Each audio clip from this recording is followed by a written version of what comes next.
Alrighty, we are continuing with our study on the book of Romans, and last week we got down to, what verse was it? Didn't get that far.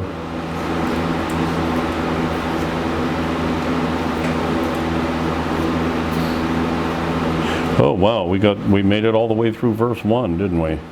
And into verse 2. I beseech you therefore, brethren, by the mercies of God, that you present your bodies a living sacrifice, holy, acceptable unto God, which is your reasonable service.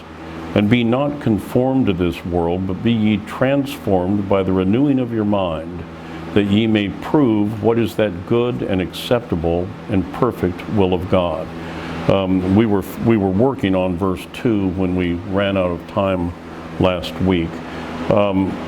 And we had just dealt with the idea of being not conformed to this world, which means to be made to resemble or reduced to a likeness of or made agreeable to. We're not here to seek our own desires. We're not here to fashion ourselves after our own lusts, be they good or bad. We're here to serve God, and we're purchased with a price. And that's why he says in verse 1 that that's your reasonable service. I covered the point last week that he doesn't tell us to come out of the world. There are those that think that that's the case, that we're supposed to divorce ourselves from the world. Well, you're never going to get a new church if you divorce yourself from the world. You have to live in the world. But we're commanded not to be of the world, not to look just like everybody else. Don't conform yourself to the world. Don't fashion yourself after the world. He does tell us to come out of false religion, but he does not tell us to come out of the world from that standpoint. And we closed on the point that when we find things to do, good or bad, that take us away from the service of God, then to the degree we do so, we are fashioning ourselves after the world and are being conformed to this world in violation of this commandment in Romans 12 and verse 2. Now, picking up there are three important dangers that can happen if you do become a friend of the world. There are three things that you have to concern yourself with. And the first is that you can lose your love for God. If the more and more you become conformed to the world, the less and less love you will have for God. That's a danger. That is a danger. You find somebody that's newly converted, and this is all they can think about and all they can talk about, and everybody they want to talk, that's what they want. But if they get away, you can lose that zeal. You can lose that love for God. It happens. We're told over in 1 John chapter 2 and verse 15. Get over there real quick.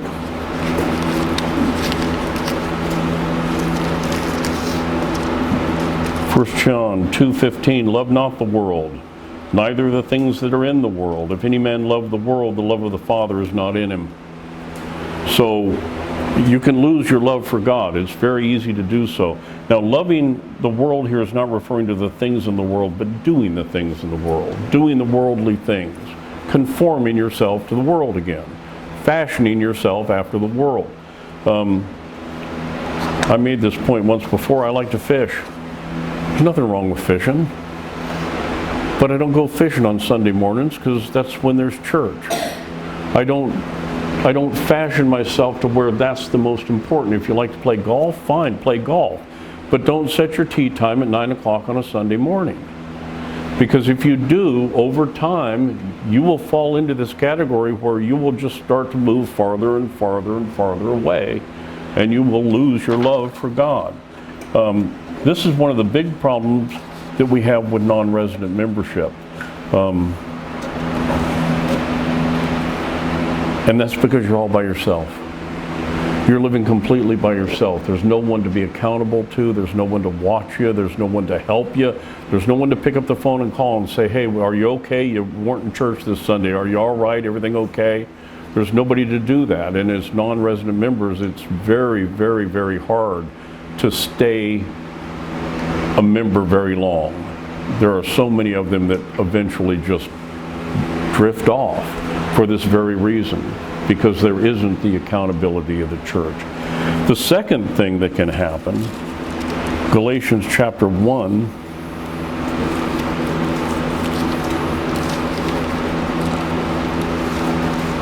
Galatians chapter 1 and verse 10 says, "For do I now persuade men or God, or do I seek to please men?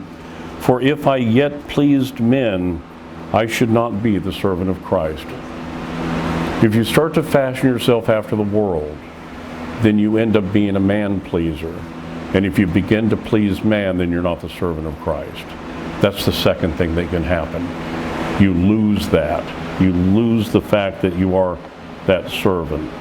And then finally, if it goes on long enough, look at James chapter 4. You can actually get to the point to where you end up being an enemy of God. James 4 and verse 4 says, "Ye adulterers and adulteresses, know ye not that the friendship of the world is enmity with God? Whosoever therefore will be a friend of the world is the enemy of God." So you start off by losing your love for God, then you get to a point where you're not even a servant for Christ anymore, and eventually you end up being an enemy of God. And that's one of the warnings of not conforming yourself to the world. You have to live in it.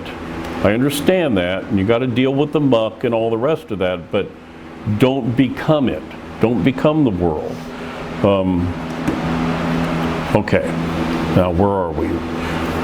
Be not conformed to this world. Okay, the next section of this, but be ye transformed by the renewing of your mind, that ye may prove what is that good and acceptable and perfect will of God. Be ye transformed by the renewing of your mind.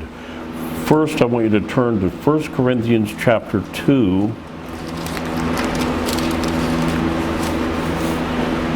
1 Corinthians chapter 2 and verse 12.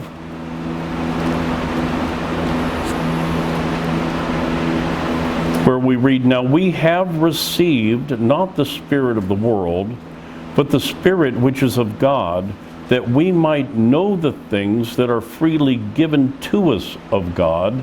And look at verse 16. "For who hath known the mind of the Lord that he may instruct him? But we have the mind of Christ."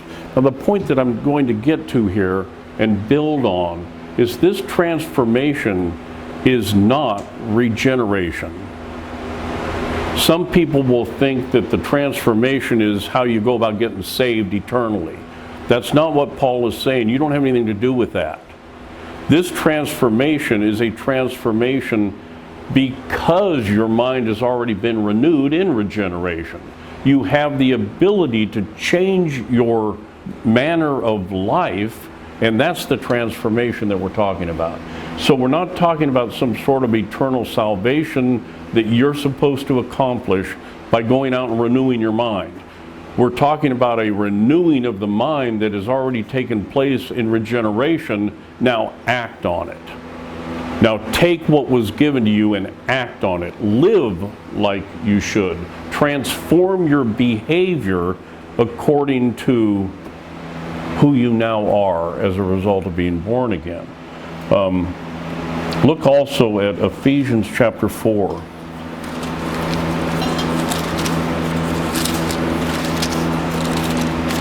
Ephesians chapter 4, verses 23 through 24. "And be renewed in the spirit of your mind, and that ye put on the new man, which after God is created in righteousness and true holiness." This is what you're called to do. This transformation is you're transforming your former life into a new life that's able to be transformed as a result of the new birth. So that's the transformation we're talking about. Look at Colossians chapter 3 and verse 1.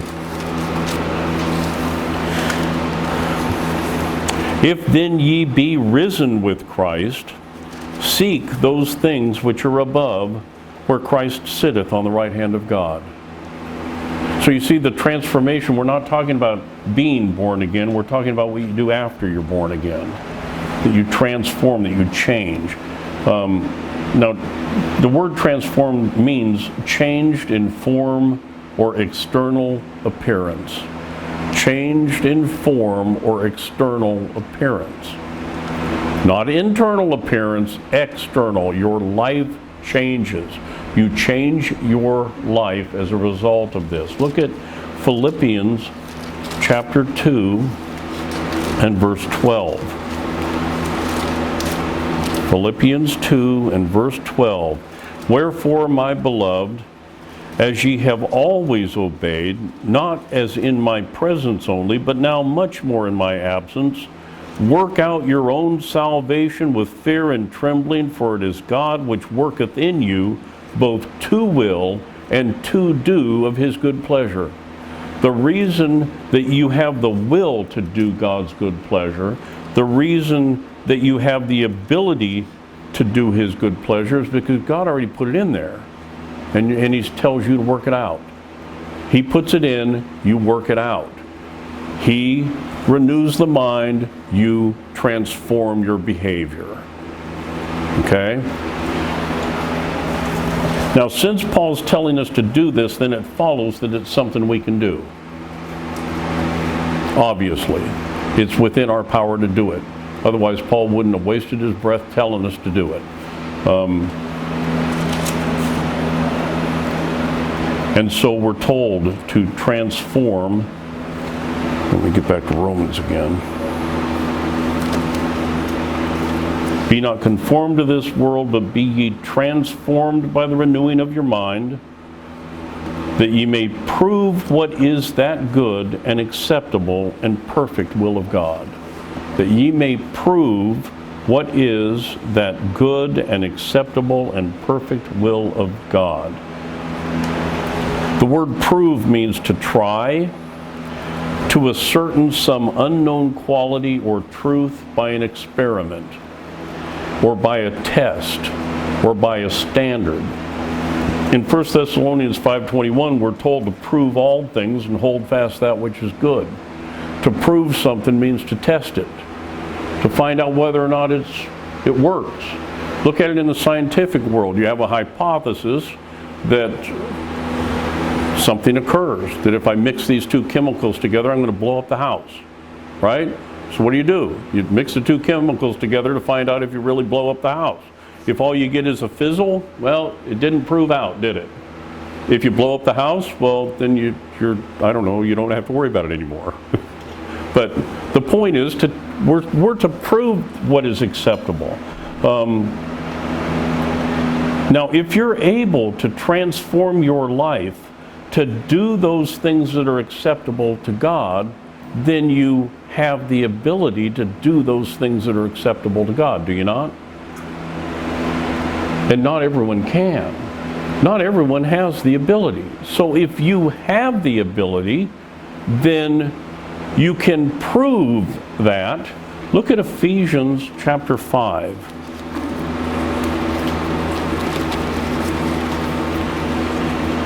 Ephesians chapter 5, beginning at verse 6.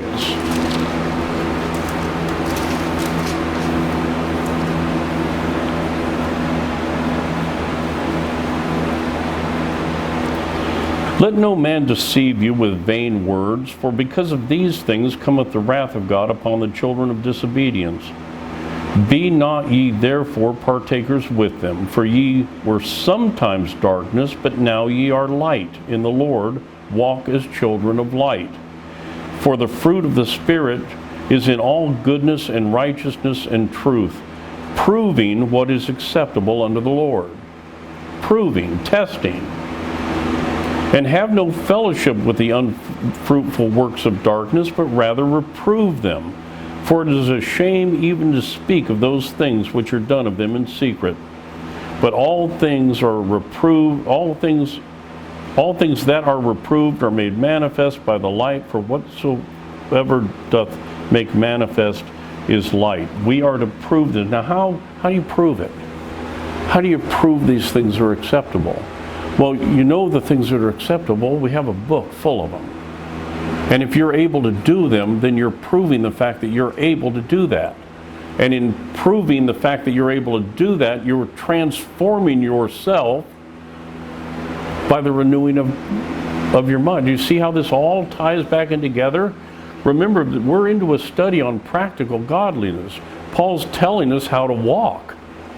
So we've completed the doctrinal portion, and we're dealing with how do we live in this world. Well, this is one of the ways. Prove those things. Am I able to do this? God says thus and so. Can I do thus and so? Try it and see. If you're able to, you just prove that you were able to do what's acceptable and good in the sight of God. And that produces even more evidence that you're one of God's children, because those that are not God's children can't prove it. Make sense? Okay. Look at Philippians chapter 1. You see, if you're able to do the things that only those that are called to do those things can do, then you are called to do those things. I had a period of time for a very, very long time whether I questioned whether or not I was actually called to preach. And the only way that I can figure out whether or not I was called to preach is I'm able to do what I was called to do. And not everybody can do this. You might be able to get up and do it every once in a while, but no, if you're not called to preach, you're not going to be able to stand up here week after week after week after week for year after year after year. So you prove the fact that you're doing it by the fact that you're doing it. If you're called to do something and you're able to do what you're called to do, well, then that's the proof that you were called to do it. So do it, because that's what you were called to do, right? Philippians chapter, where am I? Chapter 1, verses 9 through 11.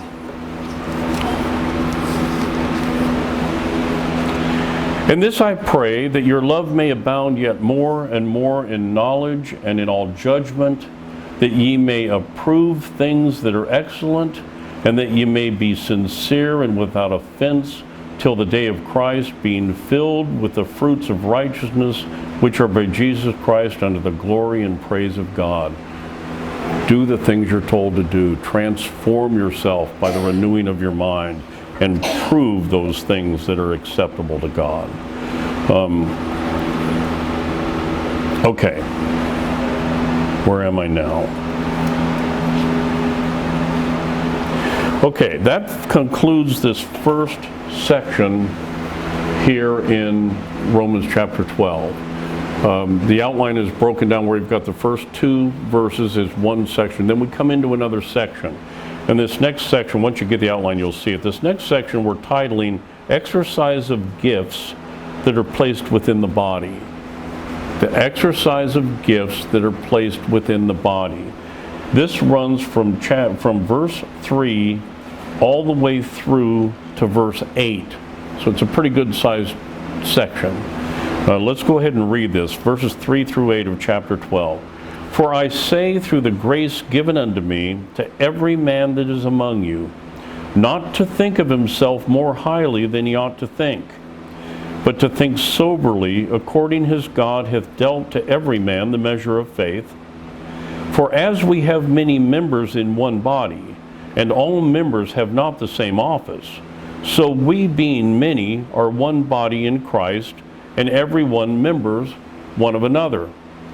Having then gifts differing according to the grace that is given to us, whether prophecy, let us prophesy according to the proportion of faith, or ministry, let us wait on our ministering, or he that teacheth on teaching, or he that exhorteth on exhortation, he that giveth, let him do it with simplicity, he that ruleth with diligence, he that showeth mercy with cheerfulness. Okay? These are gifts placed within the body. Now, the first section that we're going to look at is the section of verses 3 through 5. Consider yourselves members of one body. We're to consider ourselves members of one body. And the first warning that we have is not to think too highly of ourselves. That's the very first warning that Paul comes up with here in verse 3. I say, through the grace that is given unto me, to every man that is among you, not to think of himself more highly than he ought to think, but to think soberly, according as God hath dealt to every man the measure of faith. Now, everyone in the church is given gifts. All of God's children are given gifts. Some people get more than one. Everybody gets at least one. Some people get more than one. But they are gifts that are given. And some, in fact, most of these gifts have very little to do with spirituality. Faith has to do with spirituality. But if you have a talent that also is used in a secular environment, it's still a gift that was given you. Some people are really good at making money. Money bores me to tears. I don't even want to do that. Some people are good at different athletics. I'm certainly not good at that. Some people are good at a lot of different things that are beneficial to the church. They're also beneficial in the world, but they are beneficial to the church. And they're gifts that are given to individual people because God decided to give that gift to you. Okay? So this first warning, which is against pride, don't let yourself be lifted up with pride because of a gift that was given to you of God. Don't start thinking more highly of yourself than you ought. The reason that you have the talent to begin with is because God gave it to you. It's not inherent. You weren't born with it. It's not directly part of your DNA. God gave it to you. Everything you have, He gave you. So if He gave you the talent to be able to do something, don't start thinking it's all about me and I'm great because I can do this better than somebody else. And that's the warning that he's given.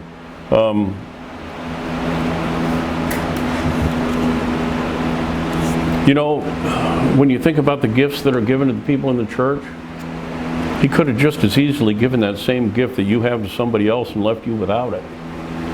So there's a verse over in 1 Thessalonians chapter 5:18 that says, "In everything give thanks, for this is the will of God in Christ Jesus concerning you."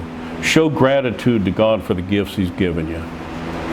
Because the reason you have them is because He gave them to you. That's why you're good at whatever it is that you're good at. That's why you have abilities that are different from others. And don't look down at other people.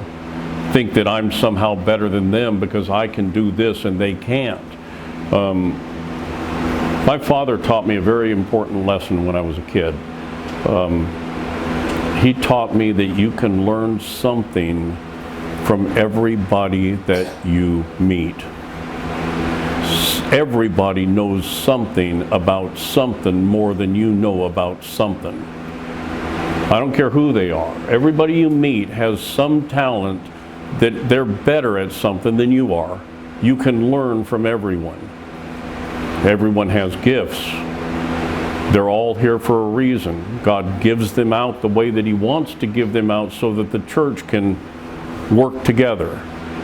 So never start thinking too highly of yourself, because if you do, you run the risk that God will remove you from the church and replace you with somebody else and give them the gift.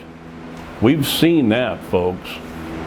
How many times have we had somebody that all of a sudden decided they knew more than your pastor knew, and off they go, and about 3 weeks later somebody else comes into the church, and lo and behold, they fill the role of the person that left. God's in control of all of this. You want to stay here so that you can be part of the control that He's got. Now, in Philippians chapter 2, how do we do this? How do we keep ourselves from falling into the trap? Because you've got Satan there constantly trying to whisper in your ear to to get you to do something you ought not do, how do we keep from doing it? How do we keep from slipping into that trap? Philippians chapter 2 and verse 3. Let nothing be done through strife or vainglory, but in lowliness of mind let each esteem other better than themselves. If you start considering the other members of the church have gifts that you don't have, and you esteem them for the gifts they have, then you won't start thinking of yourself higher than them. And if everybody in the church is able to think in those terms, then the church works. Now, does that mean that they're obviously better than you? Well, no. But esteem them as though they are. Understand that even the children in the church know something you don't know, by virtue of the fact that they've got different experiences than you do. So always esteem others better than yourself. We're going to be pounded on this one for a while. Look at 1 Corinthians chapter 4. And this is the other part of this.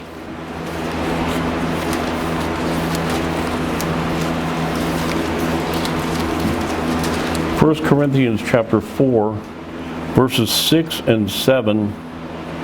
Now, Paul has just been he's just been talking about the difference in the ministry between him and Apollos. Over in chapter 3 and verse 6, or verse 5, he says, "Who then is Paul and who is Apollos, but ministers by whom you believed, even as the Lord gave to every man? I have planted, Apollos watered, but God gave the increase. So neither is he that planteth anything, neither he that watereth, but God that giveth the increase." And then in 1 Corinthians 4, verse 6, we read, "In these things, brethren, I have in a figure transferred to myself and to Apollos for your sakes, that ye might learn in us not to think of men above that which is written, that no one of you be puffed up for one against another. For who maketh thee to differ from another? And what hast thou that thou didst not receive? Now if thou didst receive it, why dost thou glory as if thou had not received it?" The things that you receive are gifts from God. We don't have the situation here, but I've seen the situation in the past where one pastor will leave a church and a new pastor will come in, and you'll get a split in the church, because half the people like the old guy and the other half like the new guy, and you end up with a problem. And that's what Paul's talking about here. The man's there because God sent the man there. Don't look at the man. Look at God and pay attention to what he's saying. Don't prefer one over another, and esteem others better than yourselves. You see the point? So don't prefer one member over. I mean, look, there are natural tendencies that some people are going to hook together and others aren't. Some people are going to be more friendly than others just because of the way they are. But that does not mean that you should rest on that. Now, we don't really have this situation here, but there's a whole bunch of people out there in YouTube land that do. I mean, I don't know anybody in here that has a problem with anybody else, but you get the point. There have been times in the past where we did. But if you always look to the other person first and put yourself second, and the other person puts you first and puts themselves second, things work. They work amazingly well. And that's what that's the point he's trying to get. He says we're to think soberly. Soberly. That comes from a Greek sophrone, which means to be of sound mind. In other words, sane. To be moderate. To be in right mind. To be sober-minded. In the English, it's regular, calm, not under the influence of passion, as sober judgment, a man in his sober senses. If we work on our own weaknesses, and we refrain from boasting to others about our strengths, then we'll grow. We'll grow in those areas that are weak. and we'll become more balanced. If we just concentrate on the weaknesses, I mean, there are certain areas that some of us are very strong, and that's all well and good.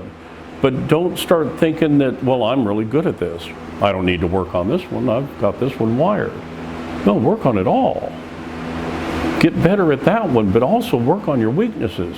And concentrate on your own walk primarily. Okay? Now, we're going to get to the church in a minute, but we need to always remember to work out your own salvation. So, Jeremy, don't work out Joanna's. It's not your job. You work on yours. Zach, don't work on Wendy's. You work on Zach's. See? Work out your own salvation with fear and trembling. And that's how you grow. Now he then says, let me get back here so I get the wording of it. For I say through the grace given unto me to every man that is among you, not to think of himself more highly than he ought to think, but to think soberly, according as God has dealt to every man the measure of faith. The measure of faith. Turn first to Ephesians chapter 4.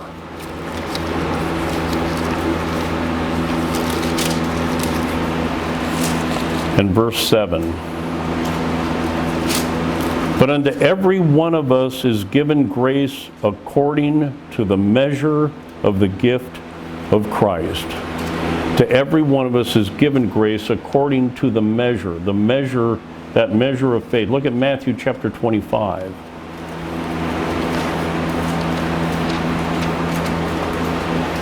And verse 15.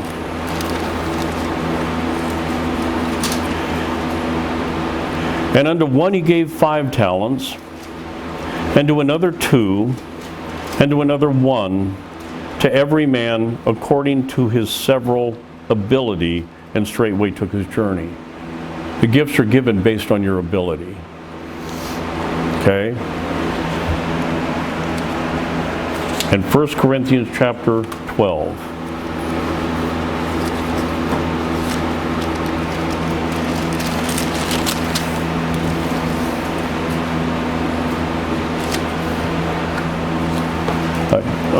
Let's see. Okay, 1 Corinthians chapter 12. Now concerning spiritual gifts, brethren, I would not have you ignorant.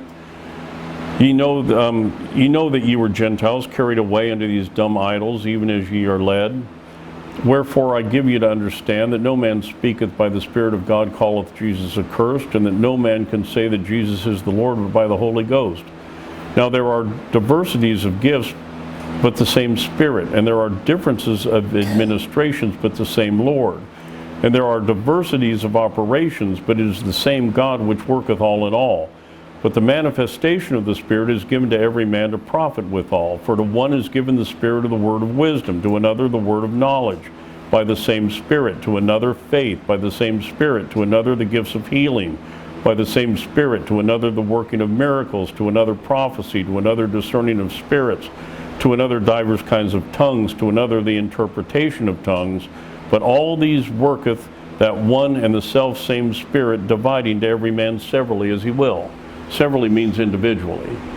God doesn't give everybody the same gifts. Wouldn't it be boring if everybody in the church was exactly the same?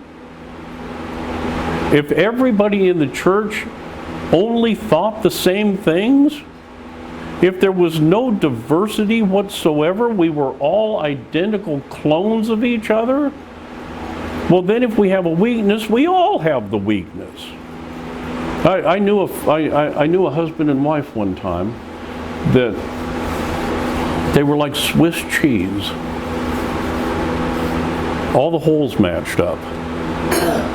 Wherever there was something missing, it was missing in both of them. You can see all the way through it. I'm very blessed in that where I am weak, my wife is strong. And she doesn't have any weak points, but if she did, then that would be my strength. Okay? That's what you look for in the church. There are things that I'm really good at and things that I'm not so good at. I have other people in the church that are good at the things I'm not good at to make up the whole, so we don't end up with Swiss cheese where you can look right through the hole. There's something blocking it. It would be horrible if God just gave everybody the same gift and everybody was exactly the same and everybody had the same taste in clothes and everybody had the same taste in everything. How boring would that be? It'd be horrible. That's not how God did it. God gave everybody different gifts so that we have strengths and we have weaknesses, and where the weaknesses are, they're covered by someone else's strengths. And where the strengths are, then that helps with someone else's weaknesses. That's the way that God has done this.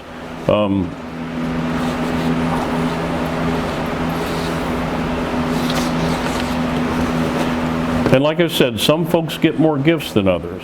In a small church, people tend to get more gifts than they would in a big church. You got less people, right? But everybody at least gets the gift of faith. And if that's what you got, then work on it. And work on that.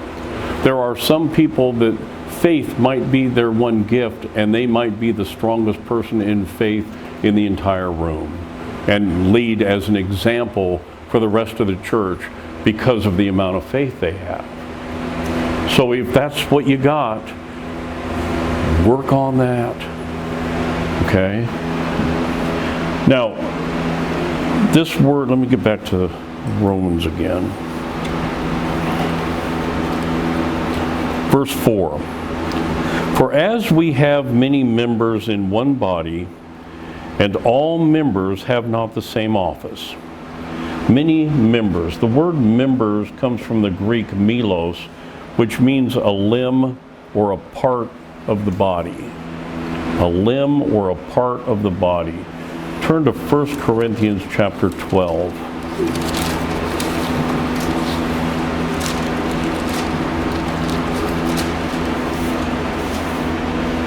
Verses 12 through 27.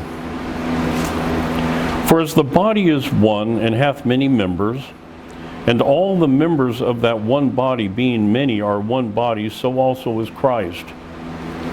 For by one Spirit are we all baptized into one body, whether we be Jews or Gentiles, whether we be bond or free, and have been all made to drink into one Spirit. For the body is not one member, but many. If the foot shall say, because I am not the hand, I am not of the body, is it therefore not of the body? And if the ear shall say, because I am not the eye, I am not of the body, is it therefore not of the body? If the whole body were an eye, where would the hearing? If the whole were hearing, where were the smelling? But now God hath set the members, every one of them, in the body as it pleased him. And if they were all one member, where were the body? But now are they all many members, yet one body? And the eye cannot say to the hand, I have no need of thee, nor again to the head to the feet, I have no need of you.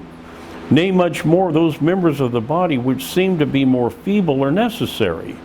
And those members of the body which ye think to be less honorable, upon these we bestow more abundant honor, and our uncomely parts have more abundant comeliness. For our comely parts have no need, but God hath tempered the body together, having given more abundant honor to that part which lacked, that there should be no schism in the body, but that the members should have the same care one for another. And whether one member suffer, all the members suffer with it, or one member be honored, all the members rejoice with it. Now ye are the body of Christ, and members in particular. The long and the short of this is that, every body has parts to it. And the hand is not the foot. That doesn't mean it's not part of the body. And the comely parts, that means the attractive parts, have less honor than the parts that aren't so comely or attractive. You can live without an ear. Might not be the best looking dude around, but you can live if somebody cut your ear off. How long are you going to live if they cut your heart out? or your liver or your spleen or all that stuff that's on the inside that nobody wants to look at, all that uncomely stuff, that's the stuff that keeps you alive, not your foot. You can live without a foot, but you're not going to get very far without lungs.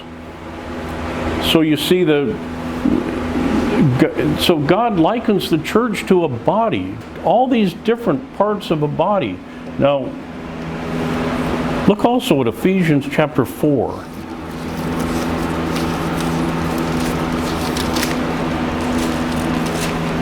Verses 3 through 6.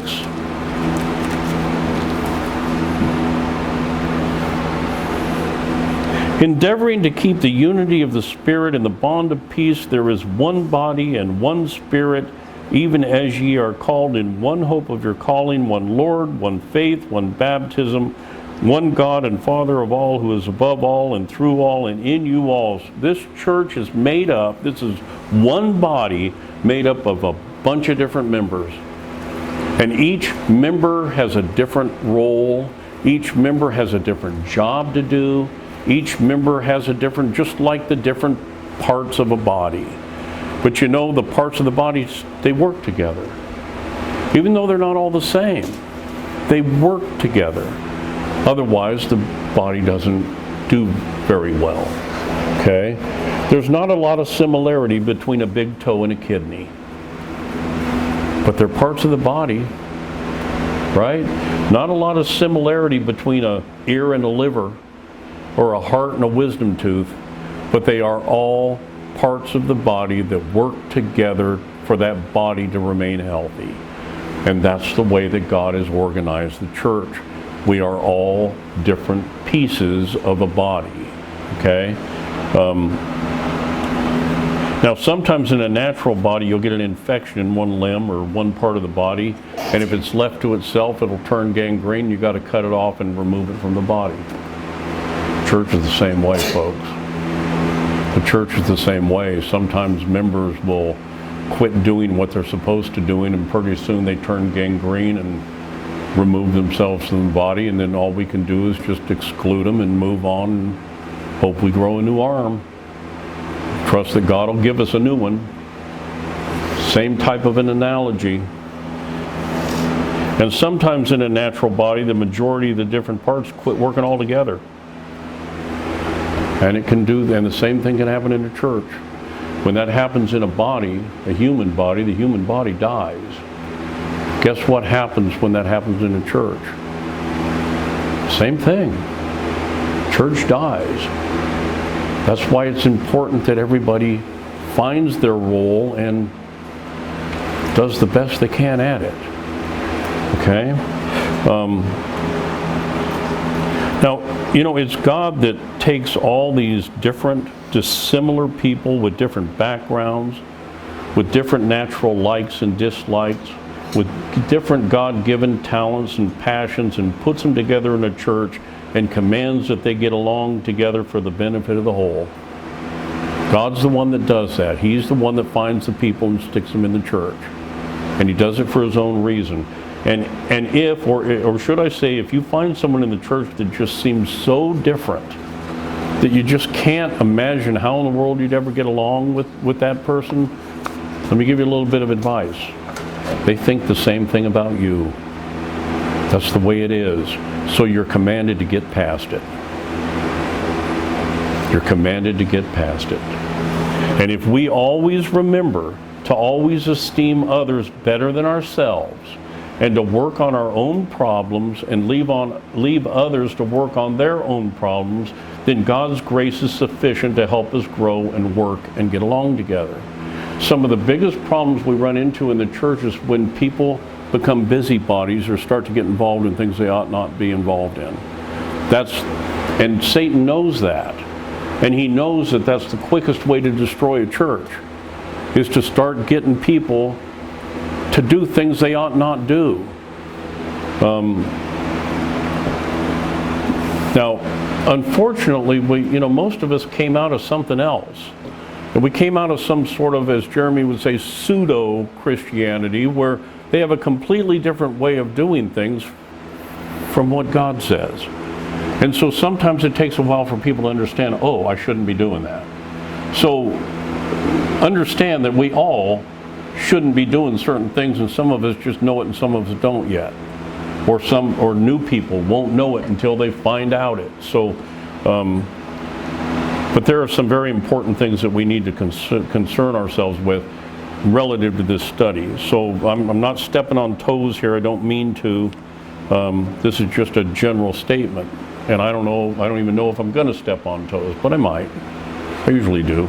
At least once on a Sunday I step on somebody's toes. Okay, where are we?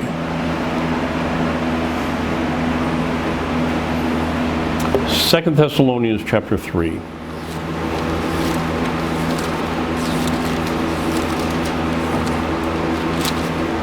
Second Thessalonians chapter 3 and verse 11.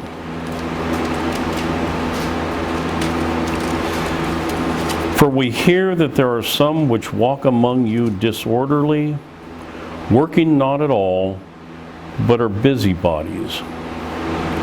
Now them that are such we command and exhort by our Lord Jesus Christ, that with quietness they work and eat their own bread. Being busybodies is a problem. Now I don't know of any instances that we used to have some problems. I think most of the problems have gone away. But it is something that I need to warn, because we don't want somebody new to come in and do the same thing that others have done in the past. It's very important to let other people do what other people need to do. It's extremely important. And to not insert ourselves. Look at 1 Timothy chapter 5. 1 Timothy chapter 5 and verse 13. And withal they learn to be idle, wandering about from house to house, and not only idle, but tattlers also, and busybodies, speaking things which they ought not. Now, in the context that I want you to think about is, we're still talking about members of a body. My left hand has no business getting in between an argument between my 2 feet. Different members. Do you see the point? This would be considered a busybody if it's over here doing scratching when there's no itch. And when this arm didn't ever ask for it, we have to, she has no idea where I'm going. I can tell. It'll make sense when I finish. Trust me, walk with me for a minute. It'll make sense. Okay? Look at 1 Peter chapter 4.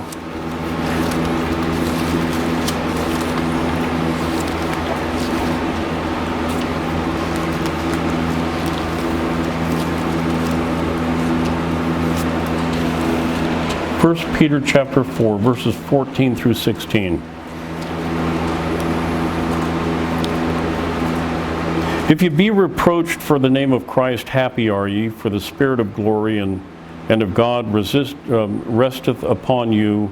On their party is evil spoken of, but on your party is glorified. But let none of you suffer as a murderer, or as a thief, or as an evildoer, or as a busybody in other men's matters.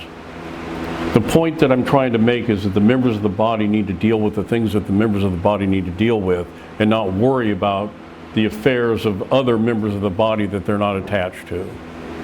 In that sense.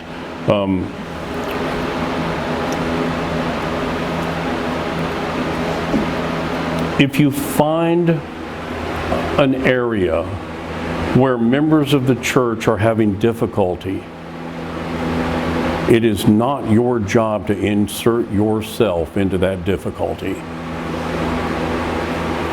If there is a problem going on between 2 members of the church, leave it to the 2 members of the church to work out scripturally and biblically.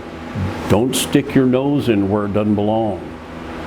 That's the point I'm trying to get at. You know what? Years ago, Wendy and I and the kids, the kids were little, I think.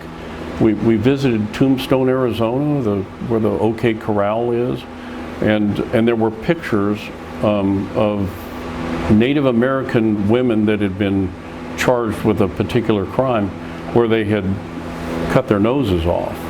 You've heard the old saying, cut your nose off to spite your face. If they cut your nose off, it's not attractive. You just have two holes that go into your head. They're really not attractive people when they cut your nose off. Don't stick your nose in there. Somebody might chop it off. This is something that happens where I've seen it happen time and time again, and we have lost members because of it. Because somebody won't let go. They've got to get in the middle of it and start messing around where they don't belong. And so this is just, we don't have anything going on now, so it's a good time to say it. So just for future reference, remember that's not the job. If you see something like that and you have to talk to somebody, call the pastor. Now the pastor is going to tell you what he's telling you right now, but still call the pastor. If you cannot let it go and you have to talk to somebody, well then talk to me. I'm the only one that can hear it. Don't go to somebody else. Okay? Look at Hebrews chapter 13.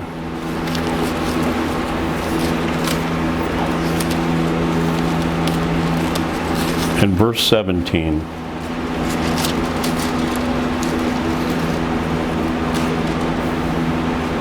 Obey them that have the rule over you, and submit yourselves, for they watch for your souls, as they that must give account, that they may do it with joy and not with grief, for that is unprofitable to you.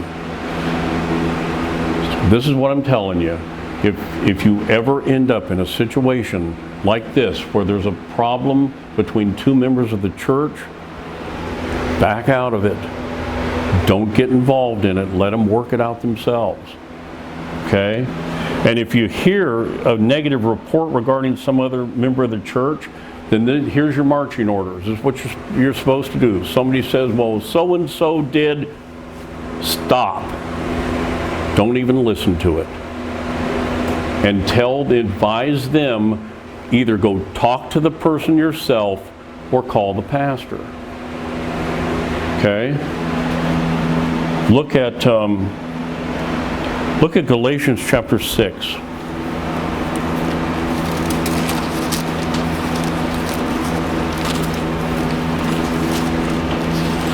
Galatians chapter 6 and verse 1. Brethren, if a man be overtaken in a fault, ye which are spiritual, restore such an one in the spirit of meekness, considering thyself, lest thou also be tempted. If someone's overtaken in a fault, if you see something happen, that's a little bit different situation. But go to them one-on-one. Don't spread it. If Christina has a problem with Eddie, it's not Jeremy's job to get in between there. It's for Christina and Eddie to work out. Right? If Jeremy witnesses something that Christina does, which isn't going to happen because Christina never does anything, but if you do, well then one-on-one, one person to another person, talk to just that person. Don't let stuff get into the church. That stuff will eat a church alive. Look at Matthew chapter 18. These are the instructions for if someone ends up being offended by or hurt by another member of the church. You're a member of the church, somebody does something to offend you. These are the direct instructions of how you're supposed to handle that. And they're written in the red writing. That means that Christ said them directly. So this is a direct commandment from God regarding that. Matthew chapter 18, verse 15. Moreover, if thy brother shall trespass against thee, go and tell him his fault between thee and him alone. If he shall hear thee, thou hast gained thy brother. But if he will not hear thee, then take with thee one or two more, that in the mouth of two or three witnesses every word may be established. And if he shall neglect to hear them, tell it to the church. But if he neglect to hear the church, let him be unto thee as a heathen man and a publican. You usually don't have to go that far, though. If someone comes to you with a report of somebody else, point them to that verse and say, go talk to the somebody else and take care of it and work it out. And don't get involved in it. Don't get involved in it. Don't ever put yourself in a position between two members that have a dispute over something. Look at James chapter 5 and verse 19.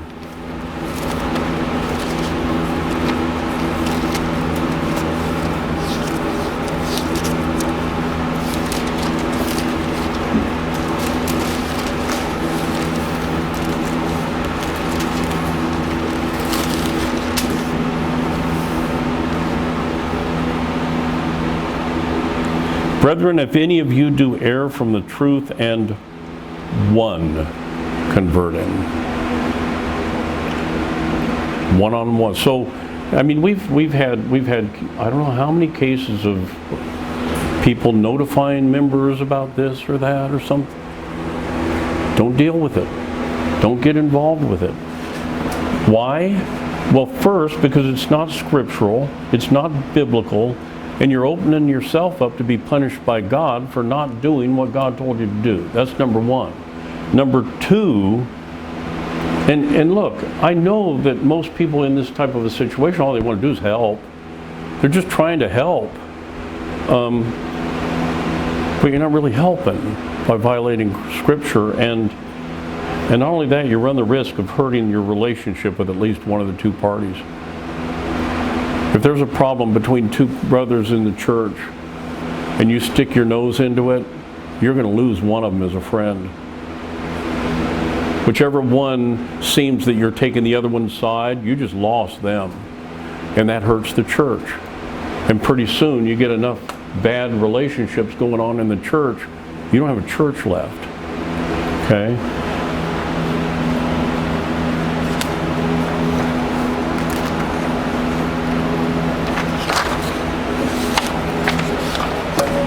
Okay, now that brings us to chapter 12, verses 6 through 8.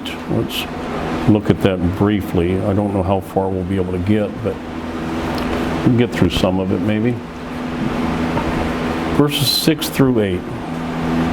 Having then gifts differing according to the grace that is given to us, whether prophecy, let us prophesy according to the proportion of faith, or ministry, let us wait on our ministering, or he that teacheth on teaching, or he that exhorteth on exhortation, he that giveth, let him do it with simplicity, he that ruleth with diligence, he that showeth mercy with cheerfulness. Okay? Now this is not a list of specific charismatic type gifts like those listed over in 1 Corinthians 12 through 14. It's not that. We're not dealing with those types of, that's not what we're talking about. We're talking about gifts that are given in the church that will span the time from the time that Christ was here until he returns again. There are gifts given in the church that, so we're not talking about those charismatic gifts, most of which have already passed away. We're not dealing with those. And this is not an exhaustive list of gifts. It's an indication of some of the gifts. And once we understand, we go through one or two of these, the rest of them are kind of self-explanatory. So we don't have to go through every point on every one of them in order to see how they all, what the message is, how the message fits together. So this first gift, having then gifts differing according to the grace that is given to us. Some water here.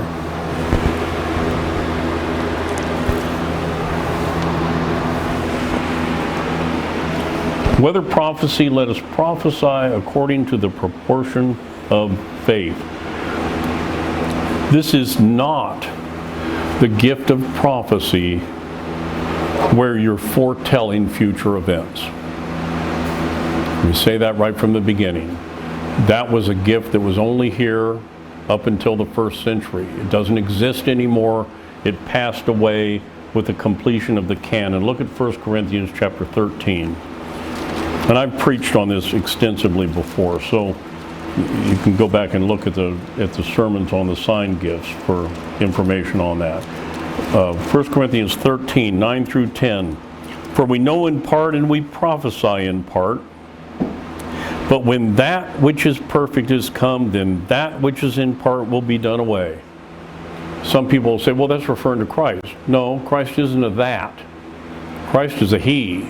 When that which is perfect is come, that which is in part will be done away. The gift of prophecy was prophesying in part. Scripture wasn't finished yet. At the time Paul wrote these words, the canon wasn't going to be completed for years. The book of Revelation wasn't finished until about 90 AD, and this was written in somewhere in the 60s. So for another 30 years, the Bible wasn't done. Now, once the Bible was finished, there was no need of that gift of prophecy anymore. When you think back to the first century churches, here you got a church in Rome, you get this letter written to the Church of Rome, and it's got things in it that you can't really compare this with the letter to the Galatians because Paul hadn't penned it yet. Where now we can look at Galatians and answer some of the questions that we have in Romans, but they couldn't do that at the time. So at that time they had the gift of prophecy in the church, so somebody that had that gift could stand up and explain some of the issues in Romans that we now have to go to Galatians to see. But once the canon was complete, there was no need. There's no need for that particular gift of prophecy again. Look at James chapter 1.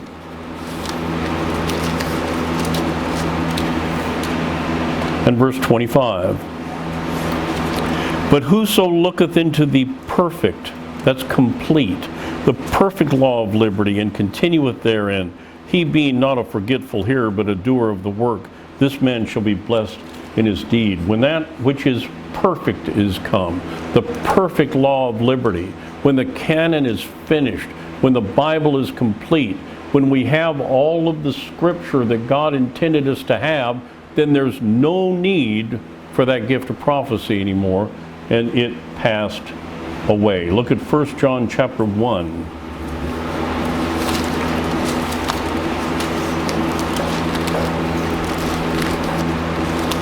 1 John chapter 1, verses 1 through 4.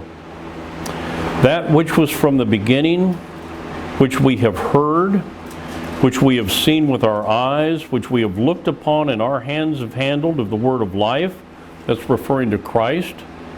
For the life was manifest, and we have seen it, and bear witness, and show unto you that eternal life which was with the Father, and was manifested unto us. That which we have seen. Who's the we that saw Christ with their eyes and handled him and looked upon him? The apostles. The apostles. That which we have seen, the apostles have seen and heard, we, the apostles, declare we unto you, that ye also may have fellowship with us, and truly our fellowship is with the Father, and with His Son Jesus Christ, and these things write we unto you, that your joy may be full.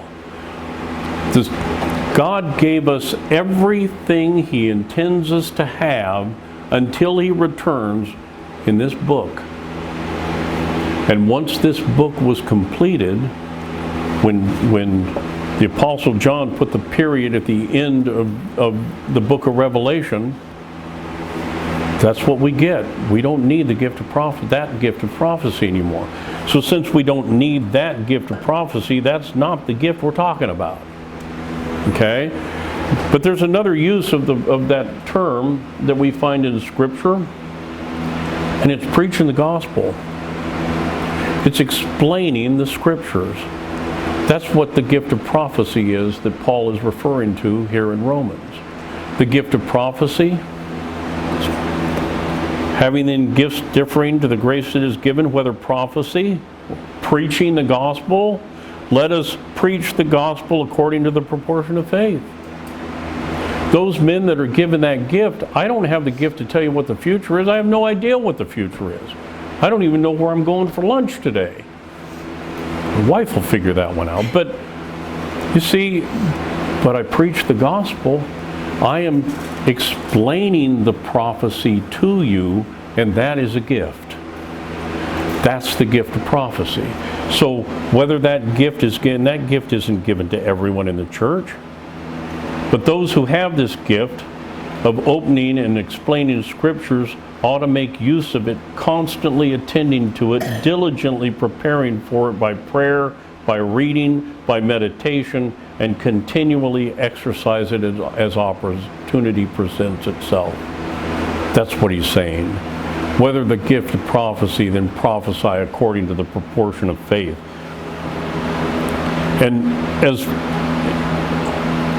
And one of the other things, we looked at verse 3, it talked to us about not thinking more highly of ourselves than we ought to think. That applies to all of these gifts as well. Don't think that you're better than another man. You have a gift. Use it to the best of your ability, whatever it is. Not everyone is going to land on the same things. Some people are better at teaching certain points of doctrine than others are. Some people are more eloquent than others are. Strive to do the absolute best that you can possibly do. And if you have the gift, then work at it. And this is applicable for all of these gifts.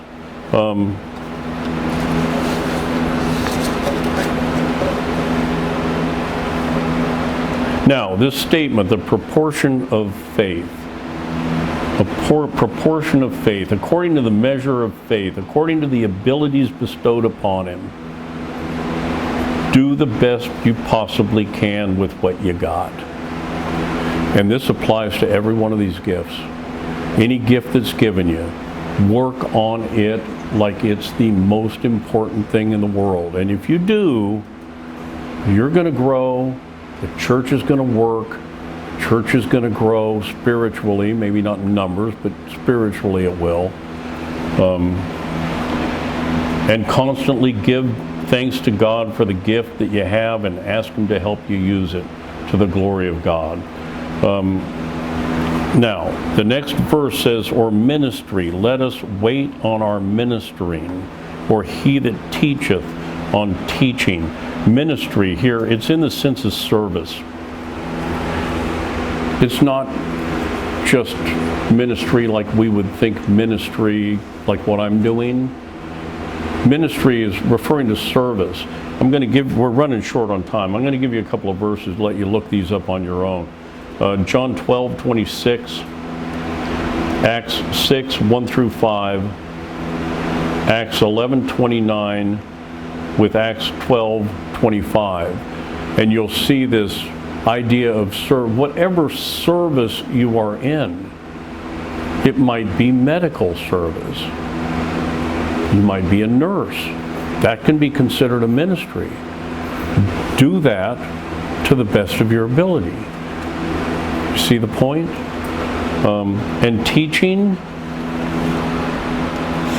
it's not just gospel teaching, but it's teaching in every sense. When you're teaching others, the Greek word is didasko, which means just simply to teach. The English means to instruct, to inform, to communicate to another the knowledge of that which he was before ignorant. If you're a teacher, that's an honorable profession. Make it an honorable profession.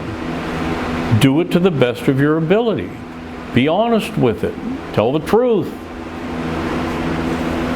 Exhortation. Exhortation is the act or practice of exhorting, the act of inciting to laudable deeds, incitement to that which is good or commendable. So this isn't, exhorting is not rebuking. Exhorting is giving the motivational speech to get somebody to do better than they did before. Okay? He that giveth, let him do it with simplicity. Turn to Matthew chapter 6.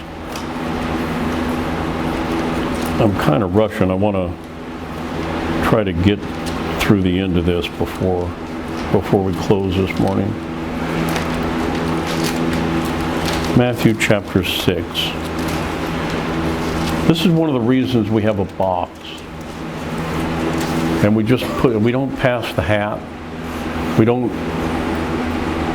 I know primitive Baptist churches, sometimes they have a table right in front of the pastor, and they'll have their time for people to put money in, and everybody will walk right up in front and just lay their money on the table.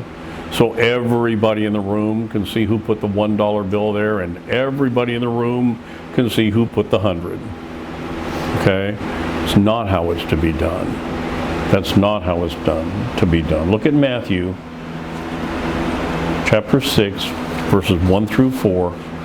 Take heed that ye do not your alms before men to be seen of them.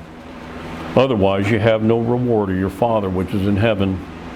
Therefore, when thou doest thine alms, do not sound a trumpet before thee, as the hypocrites do in the synagogues and in the streets, that they may have glory of men. Verily I say unto you, they have their reward. But when thou doest alms, let not thy left hand know what thy right hand doeth, that thine alms may be in secret, and thy Father which seeth in secret himself shall reward thee openly. That applies here. That applies to other things as well. If you're going to help someone, you find someone in the church that needs a hand and you want to help them, quietly, simply help them all you want. Don't make a big parade out of it. Don't start blasting trumpets and look at me, because you know what you're doing then? A, you're not esteeming others higher than yourselves. B, you're looking at yourself more highly than you ought. Keep those rules in mind as you're doing all of these things. You won't run into trouble. You really won't run into trouble. I'm running a little over. He that ruleth with diligence. I'm tell you what, I'm going to come back to this next week. There's more in here than I can cover in the next 2.5 minutes. So we're going to take a break here for this week. We'll come back next week again, Lord willing. We'll pick it up here and continue on. And then hopefully we'll be able to get into the next section next week, which is titled, if I can get there, The General Instructions for Christian Behavior, which runs chapter 12, verses 9 all the way to 21. So with that, I thank you for your kind and patient attention this morning. Let's stand and be dismissed in prayer.